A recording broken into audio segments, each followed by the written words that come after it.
যদি জেলখানায় যায়, বিশ্ব নবীকেও যদি শিয়াবি আবু তালেবের ভিতরে বন্দী করে রাখা হয়, আজকেও যারা নবিয়ানা কাজ করবে, এই দুনিয়ার জমিনে হক কথা বলবে, দিনের প্রচার প্রসার করবে, মাঝে মাঝে তাদেরকেও জেলখানায় যাওয়া লাগতে পারে। আলেমেরা জেলখানায় গেলে সম্মান কমে না বাড়ে? জোরে বলেন, সম্মান কমে না বাড়ে? ডক্টর জাকির নায়েকের নাম আপনারা শুনেছেন, আলহামদুলিল্লাহ এই প্রথম তিনি বাংলাদেশে আসতেছেন। আল্লাহু আকবার বলেন। আগামী নভেম্বর মাসে ডক্টর জাকির নায়েক ঢাকায় আসবেন এবং বেশ কিছু প্রোগ্রামে তিনি অংশগ্রহণ করবেন। ওনার একটা আলাদা জনপ্রিয়তা আছে বাংলাদেশেও, কথা বলেন ঠিক কিনা? যিনি ইসলামের প্রচার প্রসার করে, যার হাতে অসংখ্য মানুষ কালেমা পড়ে মুসলমান হয়েছেন। কোরআনের পাখি আল্লামা সাইদি হুজুরের পরিবারের আমন্ত্রণে তারা বাংলাদেশে আসার নিয়ত করেছেন। আমরা ডক্টর জাকির নায়েককে দোয়া করি, আল্লাহ পাক যেন তার গোলামকে সুস্থতার সহিত নেখায়াত দান করেন। তিনি একজন দ্বীনের দাঈ আল্লাহ, তার হাতে অসংখ্য মানুষ কালেমা পড়ে মুসলমান হয়েছেন। ভারতের জালেম বেঈমান সরকারের চক্ষুশূল হয়েছিল, তিনি তাকে দেশে থাকতে দেন নাই, কথা বলেন ঠিক কিনা? ডক্টর জাকির নায়েককে ভারত থেকে তারা তাড়িয়ে দিয়েছেন। এরপরে আল্লাহর গোলামের সম্মান কমে নাই, কথা বলে ঠিক কিনা? এজন্য বাজান, হক কথা বললে আপনার উপরে জুলুম আসবে, আপনাকে দেশ ছাড়া করবে, ঘর ছাড়া করবে, বাড়ি ছাড়া করবে।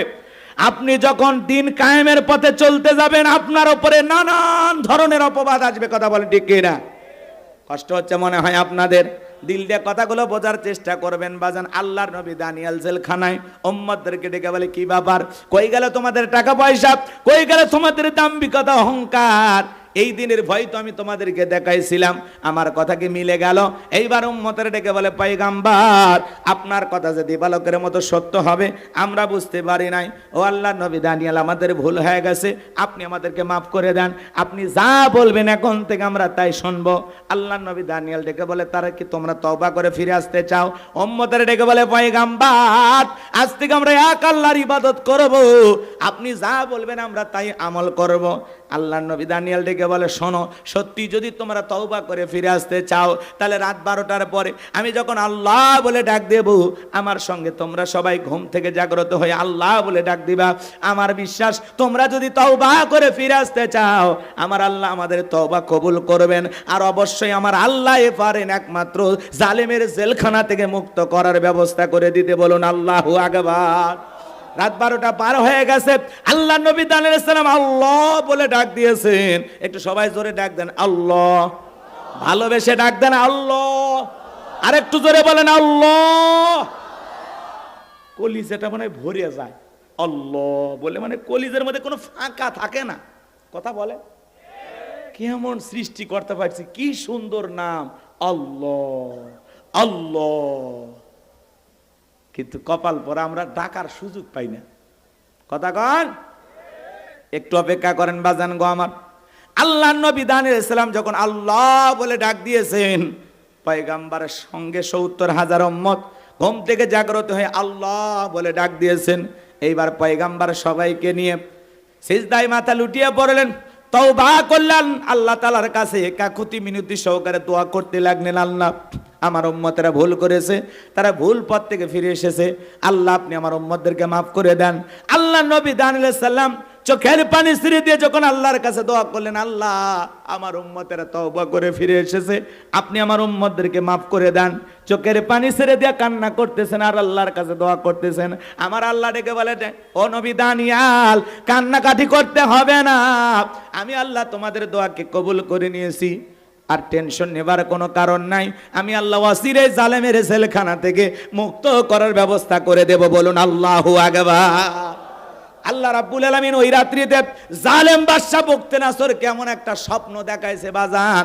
ওই স্বপ্ন দেখে জালেম বাদশা ঘুম থেকে চিৎকার মেরে উঠছে। নিরাপত্তা কর্মী যারা দৌড়ে আসছে নেতার কাছে, নেতা এত জোরে চিৎকার মারলেন, কি হয়েছে? বলে, চেহারার দিকে তাকায়া বোঝো না আমি কতটা আতঙ্কে আছি, ভয়ে আছি, আমি একটা মারাত্মক স্বপ্ন দেখেছি। এই দেশের যত স্বপ্নের তাবির কারো কাছে স্বপ্নের ব্যাখ্যা বলতে পারে, ওদেরকে আগামীকাল সকালবেলা রাজদরবারে নিয়ে আসো, আমি তাদের সামনে আমার এই স্বপ্নের কথা বলবো। পরের দিন সকালবেলা হাজার হাজার স্বপ্নের তাবির কারক ব্যাখ্যা বলতে পারে এমন ব্যক্তিদের বাদশার দরবারে উপস্থিত করা হলো। আমার ভাইরা, জালেম বাদশা বখতিয়ার যখন তার স্বপ্নের কথা বলতে যাবেন, ওই মুহূর্তে আল্লাহ রাব্বুল আলামিন বাদশার মাথার মেমোরিতে থাকা সমস্ত স্বপ্নের কথাগুলো নিয়ে যায় আল্লাহ নবী দানিয়েল আলাইহিস সালামের মাথার ভিতরে সেভ করে দিলেন। বলুন আল্লাহু আকবার। আর একটু জোরে বলেন আল্লাহু আকবার। এই যুবক, একটা মোবাইলে যা আছে শেয়ারের মাধ্যমে আর একটা মোবাইলে পার করা যায় কিনা? এই বুদ্ধি তোমার আমার মাথায় থাকলে আমাদের যিনি সৃষ্টি করেছেন, যিনি হলেন মহাজ্ঞানী আল্লাহ তাআলার সেই জ্ঞান আছে না নাই? জোরে বলেন আছে না নাই? বাদশার মাথার মধ্যে থাকা স্বপ্নের যত কথা আল্লাহ নবী দানিয়েল আলাইহিস সালামের মাথার মধ্যে আল্লাহ তাআলা সেট করে দিলেন। এইবার জালেম বাদশা যখন তার স্বপ্নের কথা বলতে যাবে, গতকাল রাতে কি কি যেন স্বপ্ন দেখলাম আর বলতে পারে না, স্বপ্নের কথা ভুলিয়ে দিলেন। তিনি কে? আরো আসতে বলেন তিনি কে? এইবার জালেম বাদশা মুহূর্তের মধ্যে সুর পরিবর্তন করলেন, ডায়লগ পরিবর্তন করে বলেন, শোনো, গতকাল রাতে স্বপ্নে কি দেখেছি সেই কথাও তোমাদেরকে বলতে হবে, স্বপ্নের ব্যাখ্যাও তোমাদেরকে বলতে হবে। বলেন তো বাজান, এটা পাগলামি কথা কিনা? বাদশা স্বপ্নে কি দেখেছে দেশের জনগণ কি জানে? জানে না। আরে ভাই, বাদশার স্বপ্নের কথা জনগণ জানা তো দূরের কথা, আপনারা স্বামী স্ত্রী এক খাটে ঘুমান নাকি আলাদা? কথা কয় না গো। বেশি বিরক্ত হলে দোয়া করে দেব, সামনে যাই, একটু মজা আছে, একটু অপেক্ষা করে। খারাপ লাগতেছে? একটা তাকবীর দেন, লিল্লাহে তাকবীর। স্বামী স্ত্রী আপনারা এক খাটে ঘুমান, আপনার স্ত্রী স্বপ্নে কি দেখে আপনি কি জানেন? আপনার স্ত্রী আপনাকে বাদ দিয়ে আর একটা ছেলের হাত ধরে পার্কে ঘুরতেছে, কথা কন না? আপনি যদি টের পাইতেন কি করতেন? একজন করছে কি মেরে ফেলে দিবেন? হাই রে, এর সাহস কি? মেরে ফেলে দেওয়া হবে না, মার্ডার। বাপরে বাপ। আপনার স্ত্রী স্বপ্নে কি দেখে আপনি জানেন না, আবার আপনি ঘুমের মধ্যে আপনার বউকে বাদ দিয়ে আর একটা মেয়েকে নিয়ে পার্কে ঘুরতেছেন, নওগাঁ শহরে বৈশাখ চটপটি ফুচকা মুখে তুলে খাওয়াইতেছেন। এই দৃশ্য যদি আপনার বউ জানতো, আপনারা কি খাটে রাখতো? লাত্তি মেরে খাট থেকে ফালায় দিত। কথা বলেন ঠিক কি না? বউ স্বপ্নে কি দেখে স্বামী জানে না, স্বামী স্বপ্নে কি দেখে বউ জানে না। স্বপ্ন তো স্বপ্নই, কথা কয় না গো। মাঝে মাঝে আপনি স্বপ্নে দেখেন সাপ আপনাকে তাড়া করছে, উরে বাবা, এই বুঝি কামড় মারলো, ঘুমোর থেকে উঠে দেখেন সাপ নাই। মাঝে মাঝে স্বপ্নে দেখেন বাড়ি ঘরে আগুন লাগছে, ঘুমোর থেকে দেখেন আগুন আছে। এই যে ঢাকায় এয়ারপোর্টে আগুন লাগছে, কথা কয় না কেন? ঢাকা বিমানবন্দরে আগুন লাগছে, দেখেন নাই? প্রবাসী ভাইদের কোটি কোটি টাকার মালামাল পুরে শেষ হয়ে গেল। কি ভয়ঙ্কর আগুন! ঢাকা এয়ারপোর্টে আগুন লেগেছে, এত দ্রুত সেই আগুন ছড়িয়ে পড়েছে, পুরো আকাশ যেন অন্ধকার কালো হয়ে গেছে। প্রবাসী ভাইদের চোখের পানি অঝরে কান্না করতেছে, তাদের কোটি কোটি টাকার মাল মুহূর্তে আগুনে পুড়ে কয়লা হয়ে গেল, ছাই হয়ে গেল, পুরো জীবনের স্বপ্নটা পুড়ে গেল। কি দাউ দাউ করে বিভৎস আগুন জ্বলতেছে বাংলাদেশের এয়ারপোর্টে, কথা বলেন না কেন আপনারা? এদেশে মাঝে মাঝে আগুন লাগার ঘটনা ঘটে, কিছুদিন আলোচনা সমালোচনা হয়, আবার যে সেই।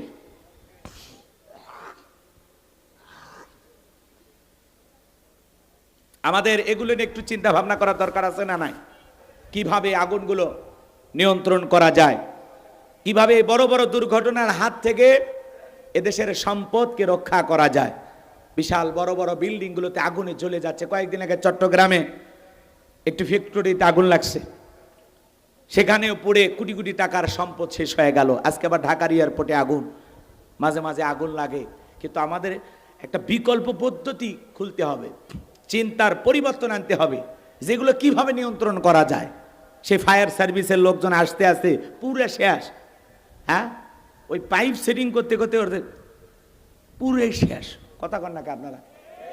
এই জন্য এগুলো বিষয়ে আমাদের একটু সতর্ক হওয়া দরকার, সাবধান হওয়া দরকার। এই অনাকাঙ্ক্ষিত দুর্ঘটনাগুলো হাজার হাজার মানুষের স্বপ্ন পুড়ে যায়, কত মানুষের দেহটা জ্বলে পুড়ে মুহূর্তেই শেষ হয়ে যায়, কথা বলে ঠিক কিনা? আল্লাহ সমস্ত বালা মুসিবত থেকে আমাদের প্রিয় মাতৃভূমি বাংলাদেশকে আপনি হেফাজত করুন। জোরে বলুন আমিন। আরেকটু জোরে বলুন আমিন। আল্লাহ এদেশের শান্তি ফিরাইয়া দাও, জোরে বলেন আমিন। আল্লাহ তোমার রহমত নাজিল করো, জোরে বলেন আমিন। আল্লাহ সমস্ত গজব বালা মুসিবত থেকে আমার দেশটাকে তুমি হেফাজত করো। একটু চিল্লায় বলেন আমিন।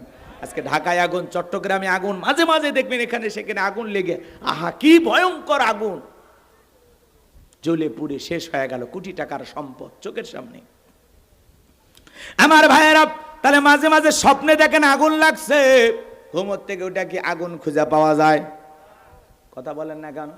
স্বপ্নে দেখেন আগুন লাগে, বাড়ি ঘর পুড়ে গেছে, ঘুমোর থেকে ওটা দেখেন না সব ঠিকই আছে। মাঝে মাঝে স্বপ্নে দেখেন আপনি মারা গেছেন, আপনার বিবি সন্তানেরা কান্নাকাটি করতেছে, ঘুমোর থেকে ওটা দেখেন না বেঁচে আছি। কথা কয় না? স্বপ্নে মারা যাননি দুই একবার? আমি বহুবার মারা গেছি স্বপ্নে। স্বপ্নে একদিনও মরেননি? ডেলি মারা যান? যাক, আপনার জান শক্ত। আমার ভাইয়েরা, স্বপ্ন তো স্বপ্নই, মাঝে মাঝে অনেক উল্টা পাল্টা স্বপ্ন আমরা দেখি।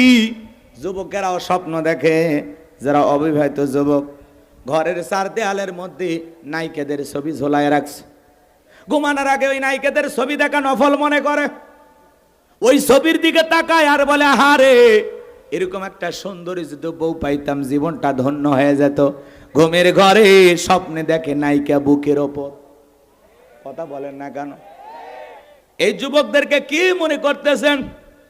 ওরা সহজ সরল, কিছুই বোঝে না। ওদেরকে এত সহজ সরল মনে করবেন না। ওরা এখন মোবাইলে ভিআইপি পাসওয়ার্ড ব্যবহার করে, কোন প্রেমিকার নাম্বার, কোন প্রেমিকার কোন ছবি কোন জায়গায় কিভাবে রাখছে, ওদের বুদ্ধিতে মনে করেন নাসা বিজ্ঞানীও ফেল মারে। কথা কন নাকি আপনারা? এখনকার তরুণ যুবকেরা সবচাইতে বড় ধ্বংস করে ফেলে দিল আমাদের সমাজের তরুণ তরুণী ছোট ছোট বাচ্চাদেরকে ধ্বংস করার একমাত্র মূল ষড়যন্ত্র হলো এই মোবাইল। এই মোবাইল আমাদের যুব সমাজকে ধ্বংস করে দিয়েছে। কথা বলেন, কথা বলেন। পুরো দেশটাকে ধ্বংস করে দিতেছে এই মোবাইল। মোবাইলের ওজন কম, কিন্তু মোবাইলের মাধ্যমে পাপের ওজনটা অনেক বেশি। এই মোবাইলের মাধ্যমে প্রেম প্রীতি কইরা এই দেশের পোলাপান ভাইসে যাচ্ছে বরিশাল, বরিশালের লোকজন নওগাঁয় চলে আসতেছে। বলেন এরকম ঘটনা ঘটতেছে কিনা? ও দেশে মোবাইল আইছে, চিঠি বন্ধ হইয়াছে, দিওয়ানা বানাইছে, পোলা মাইয়ার মনের কথা ভাসে বাতাসে। ও দেখো পোলা পানের মন বাদা ফেসবুকে এখন, মোবাইলে চ্যাটিং কইরা কাটায় সারাক্ষণ। এই মোবাইল পাইয়া দেখো মদনের মাইয়া, এই মোবাইল পাইয়া দেখো মদনের মাইয়া কি কাণ্ড ঘটাইছে, স্বামী সংসার রাইখা নাকি পালায়া গেছে, স্বামী সন্তান রাইখা নাকি পালায়া গেছে। কথা বলে দুই বাচ্চার মা, চার বাচ্চার মা পরকীয়া প্রেম করে আর একটা পরপুরুষের হাত ধরে পালিয়ে যায়। যে নারী স্বামী রেখে সন্তান রেখে আর একটা পরপুরুষের হাত ধরতে পারে, ওটা নারী জাতির কলঙ্ক। আপনাদের নওগাঁয় অবশ্য শুরু হয়নি এগুলো, এগুলো ভারতে চলতেছে। স্বামী আছে, সন্তান আছে, এরপরে আর একটা পরপুরুষের হাত ধরে যে নারীরা পালিয়ে যায়, পরকীয়া প্রেমে আসক্তি হয়, মনে রাখবেন এই সমস্ত নারীরা এই সমাজকে ধ্বংস করে দিচ্ছে। কথা বলে ঠিক না? এদের কারণে পরিবারগুলোতে অশান্তির আগুন দাবানলের মতো চলতেছে, দেখার কেউ নাই। কথা বলেন না কেন? এদেশে নারী নির্যাতনের গল্প অনেক মানুষ শোনে, কিন্তু হাজারো পুরুষ নির্যাতন জুলুমের শিকার, মুখ ফুটে বলতে পারে না, নারীদের মতো কান্না করে নাটক করে অভিনয় করতে পারে না। হুজুরের বউ শোনেননি? হুজুরের বউ, হুজুরের 2 নাম্বার স্ত্রী। আমাদের মতো একজন ভাই দিনের দায়ী, আবু তোহা আদনান, নাম শোনেন নাই? সোশ্যাল মিডিয়াতে এমন ভাবে প্রচার করা হয় মনে হয় বাংলাদেশে এই হুজুর প্রথম দ্বিতীয় বিবাহ করছে, আর কেউ করেনি। কত এমপি মন্ত্রী 8টা 10টা বাসা বাড়ি ভাড়া করিয়া এক একটা ফ্ল্যাটে নারী নিয়ে যেতে হয়, সেই খবর আপনাদের কাছে থাকে না। হুজুর বিয়ে করলে আপনাদের চুলকায় না? এ কথা কন না, হুজুরদের নিয়ে যত অ্যালার্জি। ওনার সেই স্ত্রী, এটা স্বামী পরিত্যক্ত একটা নারী, এর আগেও বিয়ে হয়েছে, উনি ফেসবুকে আইসা বাপরে বাপ 2 ঘন্টার এক লাইভে যে কান্না করে অভিনয় করে বলছে মনে হয় বাংলাদেশের নিষ্পাপ রমণী। এটা এই নারীর কোনো দোষই নাই। আপনার যদি দোষ না থাকে আগের স্বামীগুলোর ভাত হইল না কেন? কথা কর না কেন? আপনি যদি এতই সতী সাধবী রাবিয়া বস্রী হন, আগের স্বামীগুলোর সংসার টিকলো না কেন? হুজুরের নরম পাইছেন, হ্যাঁ, নাকে দড়িতে ঘুরাইতে চান। আলেমের সম্মান নষ্ট করে, স্বামীর সম্মান নষ্ট করে সোশ্যাল মিডিয়াতে এসে স্বামীকে নিচে নামাবেন, আবার দেশবাসীর কাছে বলবেন আমি আমার সংসার ফেরত চাই। তোমার মতো নারীর সাথে সংসার করা মানে পুরো জীবনটা ধ্বংস হওয়া। কথা বলে ঠিক না? স্বামী স্ত্রী দাম্পত্য জীবনে নানান সমস্যা হবে, মন মালিন্য হবে, রাগারাগি হবে, ঝগড়াঝাটি হবে, সেটা 4 দেয়ালের ভিতরে সীমাবদ্ধ থাকবে। আপনি কেন সোশ্যাল মিডিয়াতে এগুলো বলতে যান? স্বামীর সংসার করেন, মিলেমিশে থাকেন, আপনাদের বাচ্চা কাচ্চা হয়েছে, তাদের ভবিষ্যৎ চিন্তা করেন। কথা বলে ঠিক না? আজকে আপনি হুজুরের বউ হইয়া কথার ভিতরে পর্দা, আপনি সোশ্যাল মিডিয়ায় এসে কান্নাকারি করতেছেন যে আমাকে সেই ওই যে উপদেশটা নাহিদ ছিল না, কি নাম, নাহিদ নাই ভাই, কথা কয় না, ওই যে হাউন আঙ্কেল নিয়ে যায় নাহিদকে পিটাইয়া এদের পাশারে সাইড লাল করে দিছিল না, সেই পিটা পিটছে সোশ্যাল মিডিয়াতে আমরা দেখছি। ওই মহিলা বলতেছে ওই নাহিদের মতো আমার হুজুর আমাকে এইভাবে পিটাইছে। জীবনে শয়তানও বিশ্বাস করবে না একজন আলেম এইভাবে বউ মারতে পারে। কথা বলেন, নেকা কান্নার অভিনয় করেন। কালো কাপড়ে দাগ লাগলে কারো চোখে পড়ে না, সাদা কাপড়ে দাগ লাগলে সবার চোখে পড়ে। এদেশের এমপি মন্ত্রী চেয়ারম্যান মেম্বার কত কিছু করতেছে, সেগুলো নিয়ে আপনারা নিউজ প্রচার করেন না, দেশের দুর্নীতির বিরুদ্ধে কথা বলেন না, এদেশে নানান ধরনের চক্রান্ত ষড়যন্ত্র চলতেছে, সেগুলো নিয়ে কথা বলেন না। আপনি হুজুরের বউ নিয়ে পড়ে আসেন, প্রত্যেকটা চ্যালেঞ্জ খোঁজেন, আর হুজুরের বউ কি কইলে এটা নিয়ে পড়ে আসেন। কথা কন, হুজুর তাও হালাল পদ্ধতি অনুসরণ করে বিয়ে করছে, আর কত লোক বিয়ে ছাড়া সেঞ্চুরি করতেছে, কই তাদের বিচার কই করেন? কথা কন, তাদের বিচার করেন না। আল্লাহ ওদের হেদায়েত দান করুন, জোরে বলুন আমিন। যেই নারী স্বামীর বদনাম করবে বুঝে নেবেন ওই স্ত্রী অকৃতজ্ঞ, নেমক হারাম। সংসারে অশান্তি থাকবেই, ঝামেলা থাকবেই। আমি মানুষের কাছে কেন বলবো? হ্যাঁ, আমার ঝামেলা আমি সমাধান করব। স্বামী রাগ করছে, 2 দিন পরে সমাধান হবে।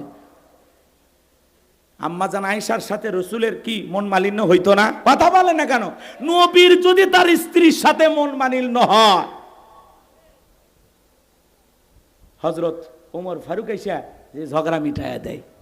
আল্লাহু আকবার বলেন। তাহলে রসুলের পরিবারেও স্বামী স্ত্রীর মধ্যে মন মালিন্য হইতো।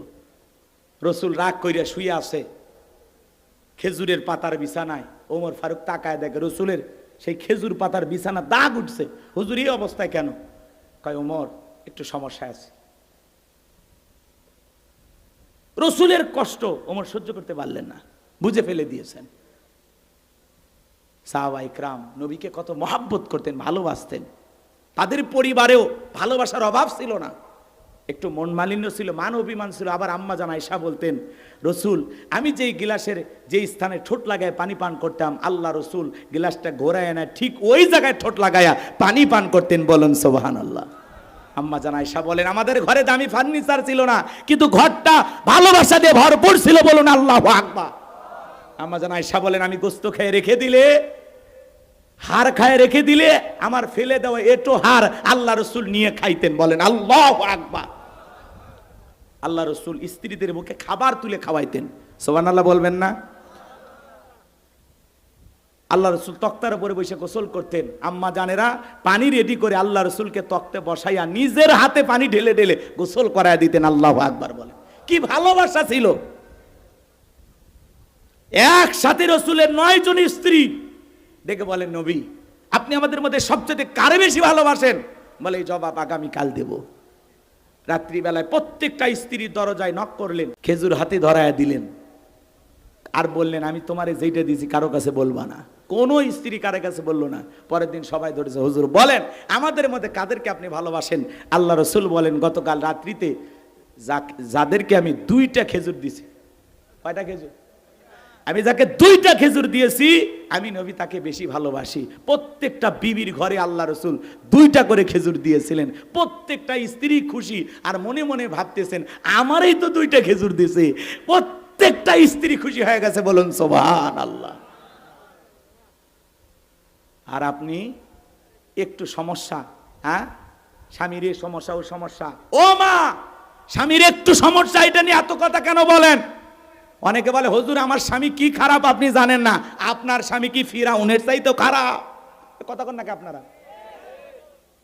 ফিরাউনের মতো একজন কাফের জালেম, তার সংসার কইরা আসিয়া যদি জান্নাতে যেতে পারে, আসিয়া যদি একজন জান্নাতি নারী হতে পারে, ও মা আপনাকে অনুরোধের ভাষায় বলে যায়, মা নিজেদের সমস্যাগুলো নিজেরা সমাধান করবেন। সোশ্যাল মিডিয়াতে বলে সমাধান কোনোদিন পাওয়া যাবে না। এতে স্বামী অপমান হবে, আপনি নিজে ছোট হবেন, সমাজের চোখে একজন আলেমকে অসম্মান করা হয়। কথা বলেন ঠিক কিনা? পুরুষ মানুষ সব সহ্য করবে, কিন্তু পুরুষের ইজ্জতের ওপরে, সম্মানের ওপরে কোন নারী আঘাত করলে এটা কোনো পুরুষ মেনে নিতে পারে না। এ কথা কন নাকি আপনারা? আল্লাহ যেন আমাদের হেদায়েত দান করেন। এজন্য দলাদলি, কাদা ছড়াছড়ি, সমালোচনা এগুলো বন্ধ করুন। চ্যানেলের ভাইদেরকে বলবো দেশের অনেক দুর্নীতি, এগুলো নিউজ নিয়ে আসেন। হুজুরদের পিছনে এত নিউজ করা লাগবে না। কথা কয় নাকি? আগামীতে দেশে কিভাবে নির্বাচন হবে এই চিন্তা করেন। সম্মানিত ভাইয়েরা আমার, কষ্ট পাইতেছেন মনে হয় আপনারা। যে কথা বলতে চাচ্ছিলাম বাজার, এই সমাজে অনেক ঘটনা ঘটতেছে, সমাজকে ধ্বংস করেছে। সবচাইতে বড় কি বললাম? পরকীয়া। কথা বলে না কেন? এই মোবাইলে পরকীয়া আসক্ত আছে না? না আছে না? না 2-4টা বাচ্চা ফেলাইয়া অন্য পরপুরুষের হাত ধরে চলে যাইতেছে। বলেন তো বাজান, সব দোষ কি নারীদের নাকি পুরুষেরও আছে? জোরে বলেন। এই যুবক তোমাদেরকে আমি বলছি, যে নারীর সাথে পরকীয়া প্রেম করো, মনে করো ধরে নাও তোমার স্ত্রীর সাথে যদি কেউ পরকীয়া প্রেম করে, মাইনা নেবা? অনেক যুবক কথা বলেন এরা মানে ভালোবাসা শেয়ার করবে নাকি? তো জোরে বলেন, আপনার স্ত্রীর সাথে কেউ পরকীয়া প্রেম করলে মেনে নেবেন? আপনার মায়ের সাথে কেউ পরকীয়া প্রেম করলে মেনে নেবেন? আপনার বোনের সাথে কেউ পরকীয়া প্রেম করলে মেনে নেবেন? খালা ফুফুর সাথে কেউ পরকীয়া প্রেম করলে মেনে নেবেন? মেনে নেবেন না।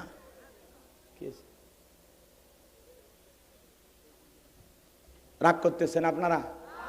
দিল দিয়া কথাগুলো বুঝবেন। প্রত্যেকটা পুরুষ এটা মেনে নিতে পারে না। আমার স্ত্রী অন্য কারো হতে, পরকীয়া আসক্ত হতে, এটা কোনো স্বামী মেনে নিতে পারে না। তাহলে আপনি যেই নারীর সাথে পরকীয়া প্রেম করতেছেন যুবক, ওইটা কারো না কারো স্ত্রী, কারো না কারো মা, কারো না কারো মেয়ে। তাহলে কেন ওই দিকে নজর দিতেছো? কথা বলেন না কেন? তাহলে আমাদের পরিবর্তন হওয়ার দরকার আছে না নাই? প্রত্যেকটা যুবকের পায়ে হাত দিয়ে আমি গোলাম রব্বানী বলে যাই, যদি নিজেকে মুসলিম দাবি করো, আজ থেকে শপথ গ্রহণ করো, কোন বিবাহিত নারীর দিকে বাঁকা চোখে তাকাবো না। কথা কন না কেন? আল্লাহ বলেছেন কুল্লিল মুমিনিনা ইয়াগুদ্দু মিন আবসারিহিম, মুমিন পুরুষের দৃষ্টি থাকবে নিচের দিকে। কথা বলেন ঠিক কি না?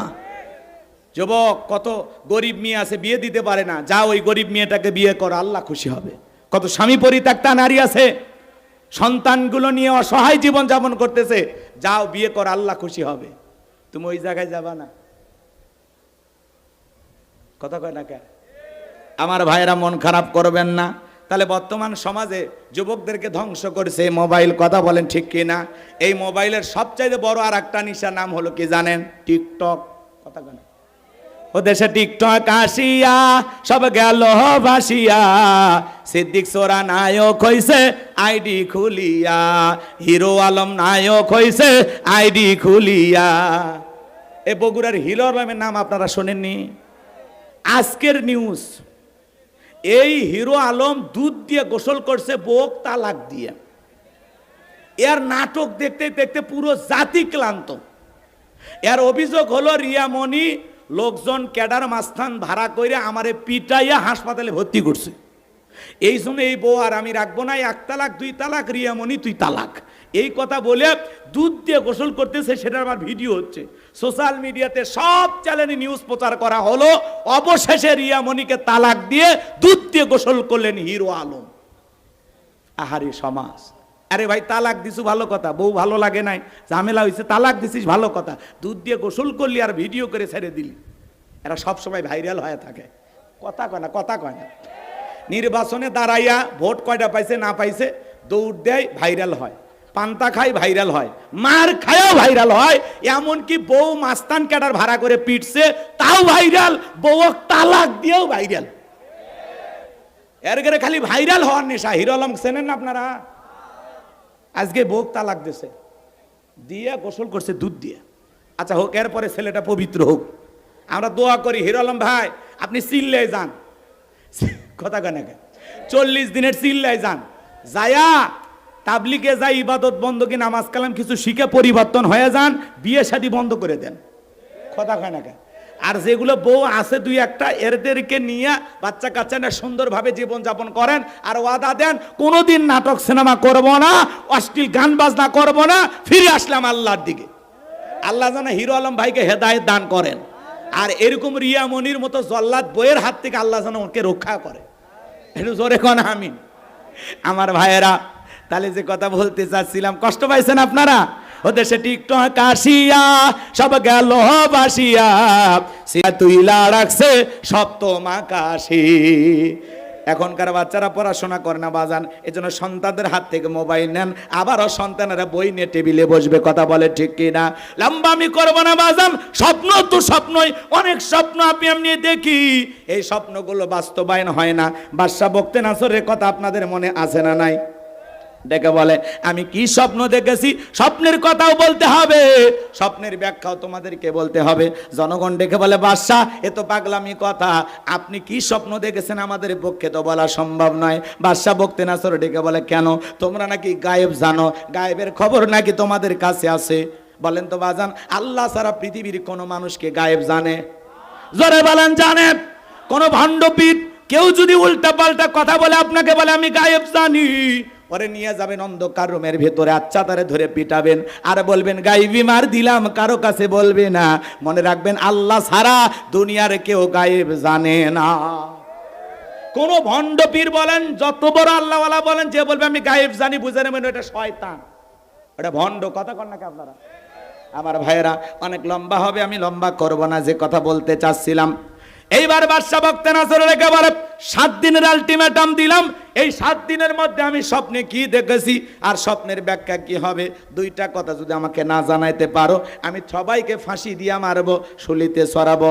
জনগণ ডেকে বলে তো পাগলামি কথা, 7 দিন কেন 7 বছর সময় দিল, বাদশা স্বপ্নে কি বলেছে এটা আমাদের পক্ষে বলা সম্ভব নয়। আমার ভাইয়েরা, দিল দিয়ে কথাগুলো বোঝার চেষ্টা করবেন। সমস্ত মানুষেরা ঘোরাফেরা করতেছে, টেনশনে পড়ে গেল, জেলার জেলখানায় দিয়ে ঘুরতেছে। আল্লাহ নবী দানিয়েল ডেকে বলে জেলার এইদিকে আসো। জেলখানায় জেলার ঘুরতেছে, পয়গম্বর ডেকে বলে এদিকে আসেন। আপনাকে দেখে মনে হয় টেনশনে আছেন, ব্যাপারটা কি? ডেকে বলে বাদশা এই ঘটনা সব খুলে বললেন। আল্লাহ নবী দানিয়েল ডেকে বলে আপনার বাদশা স্বপ্নে কি দেখেছে, আরে স্বপ্নের ব্যাখ্যা কি হবে, দুইটাই আমার জানা আছে। এক দৌড়ে জেলার লাফায়া চলে গেছে বাদশার কাছে, যা বলে বাদশা জেলখানে একটা কয়েদি আছে যে আপনার স্বপ্নের কথাও জানে, স্বপ্নের ব্যাখ্যাও জানে, তাই নাকি? বলে হ্যাঁ। বাজান কই, বাজানকে আমার কাছে নিয়ে আসো। কথা আছে ঠেলার নাম বাবাজি, কথা বলেন না কেন? এইবার আল্লাহ নবী দানিয়েলের কাছে যা বলে তোমাকে যেতে হবে, বাদশা তোমাকে তলব করেছে। বলে না, আমি যাইতে রাজি আছি, আমার একটা শর্ত পূরণ করা লাগবে। আমার 70,000 লোককে জেলখানায় বন্দি করা আছে, এদেরকে ছেড়ে না দেওয়া পর্যন্ত আমি এখান থেকে বের হব না। আল্লাহু আকবার বলেন। নেতাগিরি যদি শেখা লাগে, নেতৃত্ব যদি শেখা লাগে, নবীদের কাছ থেকে শেখা লাগবে। কত নেতার পিছনে মিছিল করলেন। বল্টু ভাইয়ের চরিত্র ফুলের মতো পবিত্র, নামাজ পড়ে 1 ওয়াক্ত, গাঁজা খায় 5 ওয়াক্ত, ঘুমছুরিতে পাকা ভক্ত, শয়তানের 1 নাম্বার ভক্ত, হুজুরদের জন্য খুবই শক্ত, চুষে খাই গরিবের রক্ত। নেতার পিছনে মিছিল করলেন। নওগাঁ শহরে 105 জনকে পুলিশ গ্রেপ্তার করে নিয়ে গেল, নেতা সহ। নেতার তো মামু খালুর অভাব নাই, সকালে জেলখানায় যায়, বিকেলে বের হয়। আপনি রিক্সা চালক, ভ্যান চালক, মাঠে খেতে কাজ করেন, আপনি জনগণ, আপনাকে দেখার সুযোগ নাই। নেতা যদি সত্যি ভালোবাসতো আপনাকে বলতো শোনো এই গরিব কর্মীরা আমার মিছিল করতে এসে গ্রেপ্তার হয়েছে, আমার একটা কর্মী জেলখানায় থাকা অবস্থায় আমি নেতা বাহিরে যাব না। যেই নেতা আপনার বিপদে পাশে দাঁড়াবে, আপনার দুঃখ দেখে কাঁদে, আপনার সুখে হাসে, আপনার পরিবারের বিপদে পাশে দাঁড়াবে। 6 মাস আপনি জেলখানায় থাকলে আপনার পরিবারের মুখে খাবার তুলে দেবে। এমন নেতার পেছনে আপনি স্লোগান দেবেন, যে নেতা আপনাকে বিপদে ফেলে তামাশা দেখে, এমন নেতার পিছনে স্লোগান দেওয়া যাবে না। এজন্য কোন নেতার পিছনে পা ফেলতেছেন বুঝে শুনে ফেলেন, যাতে আপনি 2-1 বছর জেলখানায় গেলে আপনার বিবির মুখে খাবার দেয়, আপনার সন্তানদের পড়াশোনার খরচ দেয়। কথা কন নাকি আপনারা? আর তাছাড়া উল্টাপাল্টা মানুষের পিছনে স্লোগান দিয়ে জেলত যাবেন, আপনার পরিবারে যা রেখে গেছেন সব বিক্রি করে আপনাকে বের করে নিয়ে আসবে, তাও হবে না। অতএব বুঝে শুনে বাচ্চাদেরকে বিপদে ফেলার দরকার নাই। কথা কি বোঝা গেছে? ঠান্ডা মাথায় রাস্তা হাঁটবেন ইনশাআল্লাহ। আল্লাহর নবী দানিয়েলের কথা শোনার পরে জেলার যায় বলতেছে, ও বাদশা, আপনার স্বপ্নের ব্যাখ্যা এবং স্বপ্নের কথা যে জানে তার একটা শর্ত আছে। তার নাকি 70,000 লোককে জেলখানায় বন্দি করে রাখা হয়েছে, ওদেরকে ছেড়ে দেওয়া লাগবে। জালেম বাদশা বক্তি নাসর ডেকে বলে, ওই বাজান যদি বলি এই জেলখানা কেন, তামাম পৃথিবীর জেলখানার আসামি ছেড়ে দিতে রাজি। বাজান যা বলে তুমি তাই করো। বলেন আল্লাহু আকবার। এইবার পয়গম্বরের 70,000 উম্মতকে জেলখানা থেকে বের করে দেওয়া হলো। সবার শেষে বের হলেন আল্লাহর পয়গম্বর দানিয়েল। আল্লাহু আকবার বলেন। এবার জেলার যখন বাদশার দরবারে নিয়ে যাবে, বাদশার দরবারে ঢোকার সিস্টেম হলো, যত মানুষ ঢুকবে মাথা নত করে ঢুকবে। আল্লাহ নবী কি জালেমের কাছে মাথা নত করতে পারে? এইবার আল্লাহ নবী দানিয়েল সালাম দেহটাকে আটোসাটো করে, মাথাটাকে উঁচু করে, সুন্দর করে কৌশল করে ঢুকলেন। এমন দৃশ্য দেখার পরে বাদশা বক্তি নাসরুদ্দিনকে বলে, যত মানুষ আমার দরবারে প্রবেশ করে মাথা নত করে প্রবেশ করে, তুমি কেন মাথা নত করলা না? আল্লাহ নবী দানিয়েল ডেকে বলে যে আপনার স্বপ্নের কথা আমার মাথার মেমোরিতে সেভ করে দিয়েছে। তার কথা হলো, তাকে সারা দুনিয়াতে আর কারো কাছে মাথা নত করা যাবে না। আর যদি আমি মাথা নত করতাম, আপনার মতো স্বপ্নের কথা যদি আমারে ভুলে দিত, আপনি আমাকেও মেরে ফেলতেন, আপনিও টেনশনে মারা যেতেন। তখন বলে, বাজান যা করেছো ঠিক করেছো, আসলে তোমার বুদ্ধি আছে, জোরে কোন মারহাবা। নবীদের বুদ্ধি না থাকে কি পারে? নবীদেরকে জ্ঞানী বানিয়েছেন তিনি কে? এইবার বাদশা বক্তে নাসর নিজে চেয়ার থেকে উঠলেন, আল্লাহর নবী দানিয়েল সালামকে নিজের চেয়ারে বসায়া দিলেন। বলেন তো বাজান, জেলখানা থেকে বের করে বাদশাহীর চেয়ারে বসায়া দেন, তিনি কে? সে আল্লাহ আজও আছে না নাই? আমি কি পুরো ঘটনা বলবো? এইবার বাদশা কাছে বসে বলতেছে, বাজান তাড়াতাড়ি করে বল আমি স্বপ্নে কি দেখেছি, স্বপ্নের ব্যাখ্যাটা কি হবে। কারা কারা শুনবেন একটু হাতটা তোলেন তো দেখি। লিল্লাহি তাকবীর, লিল্লাহি তাকবীর। হাত নামান। হযরত আলীর কথাও মনে আছে না নাই? আমি আপনাদের সামনে 2টি আয়াতে কারিমা তেলাওয়াত করেছি, আর একটি আয়াতের আলোচনা একটু হওয়ার দরকার আছে না নাই? জোরে বলেন বাজান, দরকার আছে না নাই? 2 নাম্বার আয়াতে আমার আল্লাহ কি বলেন? 10টা মিনিট আমি আপনাদের কাছে চাই বাজান, 2 নাম্বার আয়াত বোঝানোর জন্য 10টা মিনিট। একটা লোক ওটা ভাষা করবেন না, খুব গুরুত্বপূর্ণ কিছু কথা আছে বাজান, দিল দিয়া কথাগুলো বোঝার চেষ্টা করবেন। আমার আল্লাহ রাব্বুল আলামিন বলেন, আল্লাযী খলাকাল মাউতা ওয়াল হায়াতা লিয়াবলুয়াকুম আইয়ুকুম আহসানু আমালা ওয়া হুয়াল আজিজুল গফুর। আল্লাহ রাব্বুল আলামিন বলেন, আল্লাযী খলাকাল মাউতা ওয়াল হায়াতা, যিনি সৃষ্টি করেছেন মৃত্যু আর জীবন, লিয়াবলুয়াকুম আইয়ুকুম আহসানু আমালা, আমি আল্লাহ পরীক্ষা করে দেখব আমলের দিক দিয়ে কার আমল কত বেশি উত্তম, কার আমল কত বেশি সুন্দর। দিল দিয়ে কথাগুলো বোঝার চেষ্টা করবেন, আমলের দিক দিয়ে কারা সবচাইতে উত্তম, কার আমল সবচাইতে ভালো, আল্লাহ সেইটা পরীক্ষা করে দেখবেন। দুনিয়াটা পরীক্ষা দেওয়ার জায়গা, আর ফলাফল পাওয়ার নাম হলো আখিরাত। ফলাফল কই পাইবেন? কোন জায়গায়? দিল দিয়ে কথাগুলো বোঝেন বাজান। আল্লাহ বলেন, আল্লাযী খলাকাল মাউতা ওয়াল হায়াতা, যিনি সৃষ্টি করেছেন মৃত্যু আর জীবন। সর্বপ্রথম আল্লাহ মৃত্যুর কথা কেন বললেন বাজান? এই দুনিয়াতে আসার একটা সিরিয়াল আছে, যাওয়ার কিন্তু কোনো সিরিয়াল নাই। দাদা আসছে, দাদার পরে বাবা আসছে, বাবার পরে আমি আসলাম, আমার পরে আমার সন্তানরা আসলো। কিন্তু যাওয়ার বেলায় দাদার আগে নাতি চলে যায়, নাতির আগে দাদা চলে যায়, বাবা জীবিত থেকে সন্তান চলে যায়। একজন বাবার কাঁধে সন্তানের লাশ, এটা পৃথিবীর সবচাইতে ভারী বোঝা। কে কখনো মারা যাবে আমরা কেউ জানি না। কুল্লু নাফসিন যায়িকাতুল মাউত, প্রত্যেক প্রাণীকেই মৃত্যুর স্বাদ গ্রহণ করা লাগবে। এই স্বাদ হলো দুই প্রকারের, মিষ্টি খালে যেমন মিঠা লাগে, নিম পাতা খালে যেমন তিতা লাগে। যারা ইমানদার তারা মৃত্যুবরণ করবে বাজান। একটা দুধ পান করা শিশু মায়ের দুধ খাইতে খাইতে যেমন ঘুমের মধ্যে চলে যায়, একজন ইমানদার তেমনি ভাবে দুনিয়া থেকে বিদায় নেবে, টেরও পাবে না। বলুন সুবহানাল্লাহ। কিন্তু যারা নাফরমান বেঈমান, আল্লাহর অবাধ্য গোলাম, যারা শয়তানের ওয়াসওয়াসায় পড়ে মিসগাইড হয়েছিল, ভুল পথে পরিচালিত হয়েছিল, যারা বলেছে খাও দাও ফুর্তি করো, দুনিয়াটা মস্ত বড়, দুনিয়ার রং তামাশায় যারা মেতেছিল, তারা যখন মৃত্যুবরণ করবে দেখেন না মানুষ চোখগুলো বড় বড় করে, পেশাব পায়খানা করে দেয়, গালি দিতে দিতে মারা যায়। কত মানুষ মৃত্যুর 6 মাস আগে জবানটা বন্ধ হয়ে যায়, এমন ভাবে অসুস্থ হয়ে যায়, নিজের হাতে তুলে খাবে এমন শক্তিও থাকে না। সন্তানেরা শরবত বানায় চামচ দিয়ে মুখের মধ্যে তুলে দেয়, গালসি বেয়ে বেয়ে পড়ে যায়, খাওয়ারও শক্তি থাকে না। এ বাজার মৃত্যুর যন্ত্রণা বড় কঠিন, বড় ভয়ঙ্কর। এ যুবক, তুমি কি মনে করো তুমি মারা যাইবা না? তুমি 10 তলা বিল্ডিং এ তা করো মনে করো, লিফটের সুইচ বুঝে মালাকুল মাউত পৌঁছে না। এ যুবক, মৃত্যুর সময়টা যখন ঘনিয়ে আসবে, আমার আল্লাহ বলেন আইনামা তাকুনু ইদরিকুমুল মাউতু ওয়ালাউ কুনতুম ফি বুরুজিম মুশাইয়াদা। সূরা নিসার 78 নম্বর আয়াত আল্লাহ জানা দিলেন, যেখানেই থাকো, যে অবস্থায় থাকো, মৃত্যু তোমাদেরকে ধরবেই, মৃত্যু থেকে পালানোর কোনো রাস্তা খোলা নাই। এ যুবক, তোমার মতো কত যুবক বিয়ে করলো, বাসর ঘরে যাবে, যাইতে পারলো না। সিরাজগঞ্জের এক যুবক বিয়ে করেছে, বউ নিয়ে বাসর ঘরে যাবে, রেল লাইন পার হয়ে যাবে, এমত অবস্থা একটা চলন্ত এসেছে, এত জোরে ট্রেনটা ধাক্কা মেরেছে, বরযাত্রী সহ যে কয়জন প্রাইভেট কারে ছিল সবাই মারা গেল। তোমার মতো যুবক বিয়ে করেছে ঝিনাইদহে, বাসর ঘরে সাজানোর জন্য ফুল কিনে নিয়ে রাস্তা পার হইতেছে, ট্রাক এসে ধাক্কা মেরে ফুল সহ ছেলেটারে পিষে রেখে চলে গেল। যুবক, তোমার পায়ে হাত দিয়ে কতবার অনুরোধ করে বলি, রে যুবক, এখনো সময় আছে, পরিবর্তন হয়ে যাও, ফিরে আসো আল্লাহর দিকে। আল্লাহর ঘরের দরজা মসজিদটা এখনো খোলা আছে, আর বসে থেকো না যুবক, যাও মুয়াজ্জিন আযান দেয়, আর লুডু খেলো না, ক্রিকেট খেলো না, ফুটবল খেলো না, আর রং তামাশায় বৈশা থাইকো না।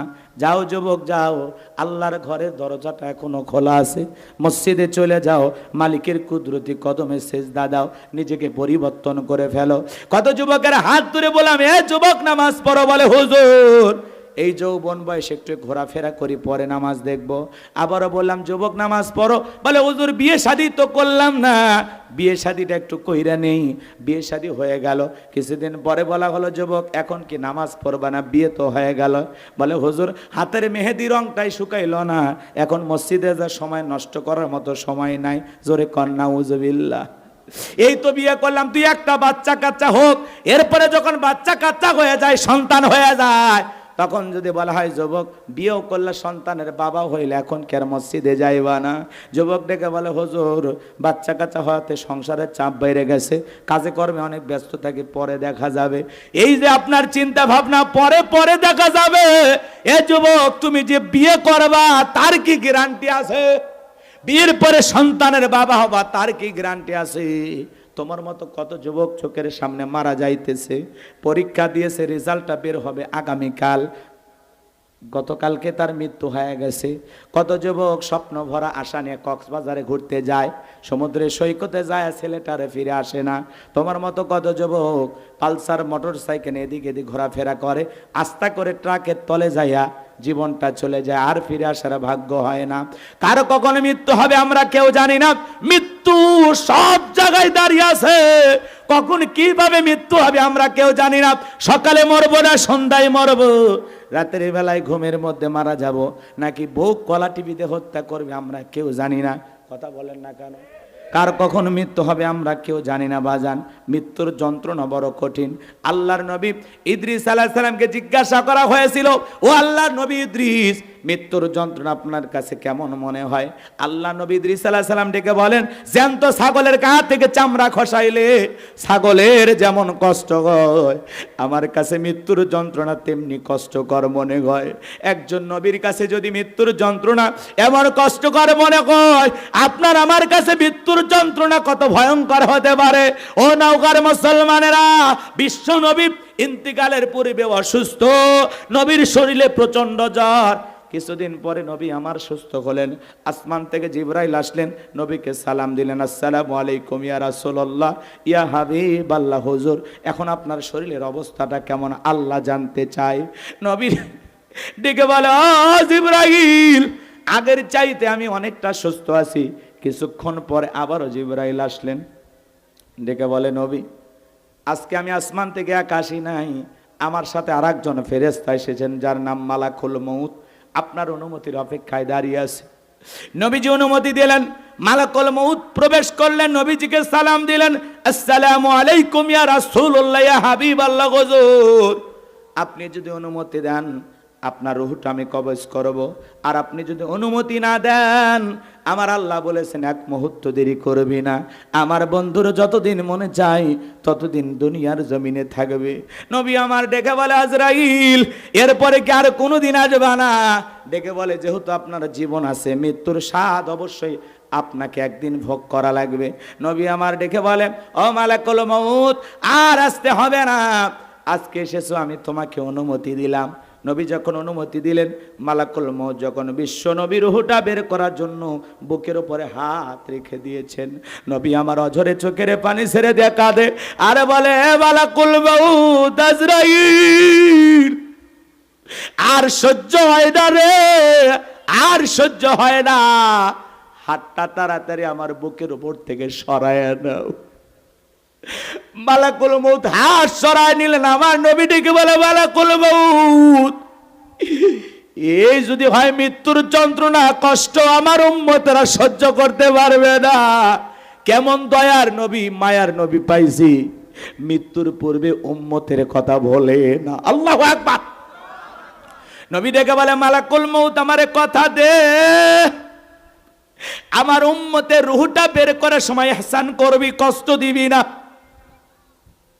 আজরাইল ডেকে বলে, নবী আপনার উম্মতের মধ্যে যারা আপনার আদর্শ মোতাবেক চলবে, আল্লাহর বিধান মোতাবেক চলবে গো নবী, কথা দিলাম ওই নেককারদের রূহটা বের করার সময় আমি ইহসান করব, যাতে তাদের কম কষ্ট হয়। নবী খুশি হয়ে গেলেন। এইবার দ্বিতীয়বার যখন নবীজি রূহটা বের করার জন্য মালাকুল মউত নবীজির বুকের উপরে হাত রেখে দিয়েছে, নবী আবারও অজরে চোখের পানি ছেড়ে দেখা দেয় আর বলে, মালাকুল মউত, আজরাইল সহ্য হয় না, সহ্য করতে পারি না, তাড়াতাড়ি করে আমার বুকের উপর থেকে হাতটা নামায়া নাও। নবী আবার ডেকে বলে, মালাকুল মউত, এই যদি কয় মৃত্যুর যন্ত্রণা আমার উম্মতেরা সহ্য করতে পারবে না, তুমি যখন আমার বুকের উপরে হাত রেখে দিয়েছো, আমার কাছে মনে হয় উহুদ পাহাড়টা আমার বুকের উপরে চেপে ধরা হয়েছে। নবীর মৃত্যুর যন্ত্রণা যদি এমন হয়, ও নওগাঁর মুসলমান, আপনার আমার কি হবে একটু চিন্তা করে দেখেন। তৃতীয়বার নবীজির বুকের উপরে হাতটা রাখলেন, নবীজির রূহটা বের হয়ে যাবে, আপনার আমার নবী পৃথিবীর মায়া ত্যাগ করে চলে যাবেন। নবীজির রূহটা বের হয়ে যাবে, শেষ মুহূর্তে নবী উম্মতদেরকে যেই কথা বলে গেলেন, আসসালাত আসসালাত, আমার উম্মতেরা নামাজ নামাজ নামাজ ছাইরো না।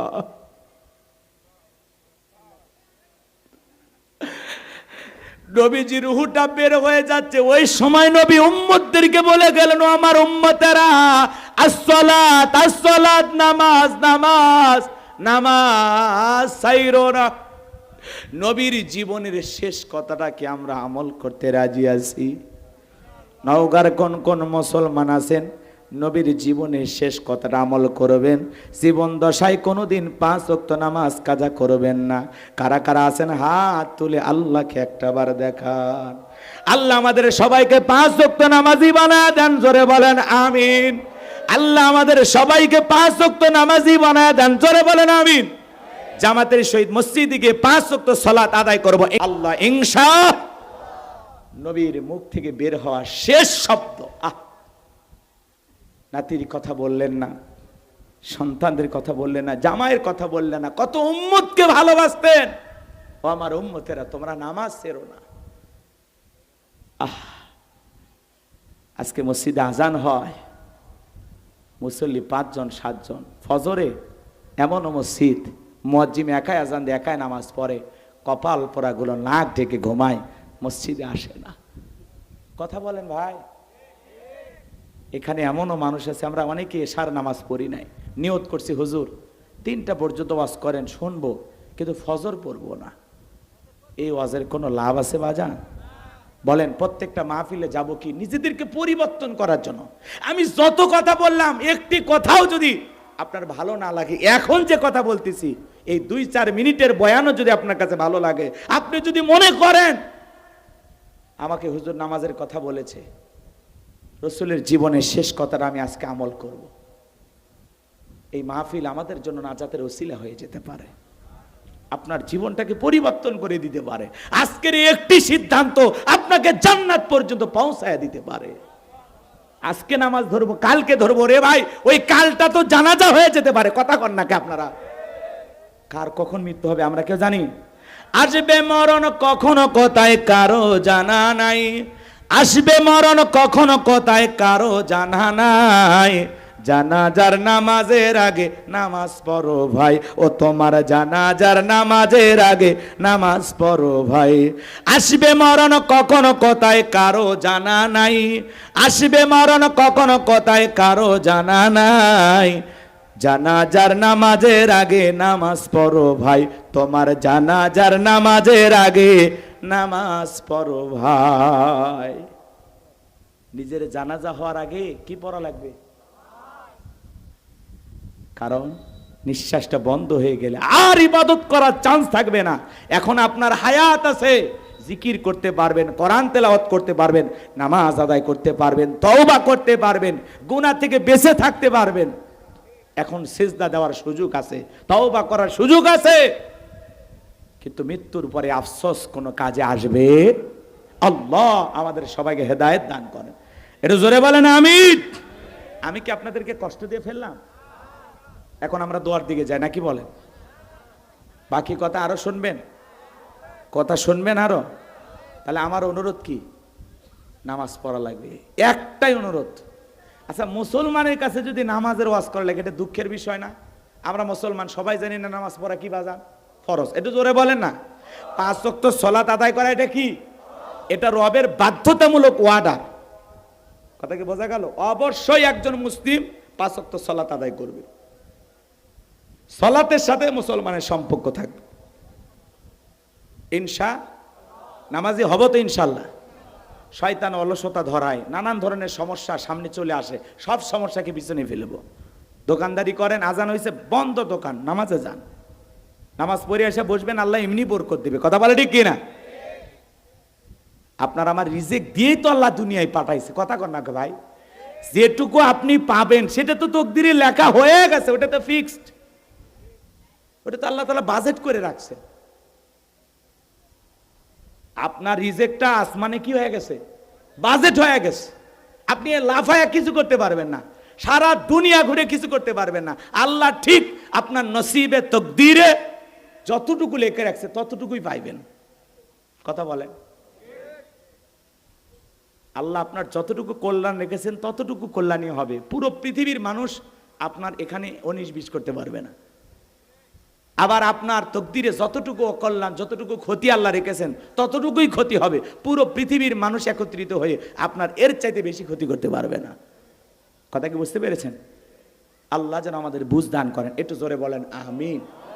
সিদ্ধান্ত নেন বাজান, হঠাৎ করে মৃত্যু চলে আসবে। এই যে ওয়াজ শুনতেছি, আগামী বছর পর্যন্ত এই মাহফিলে আসতে পারবো?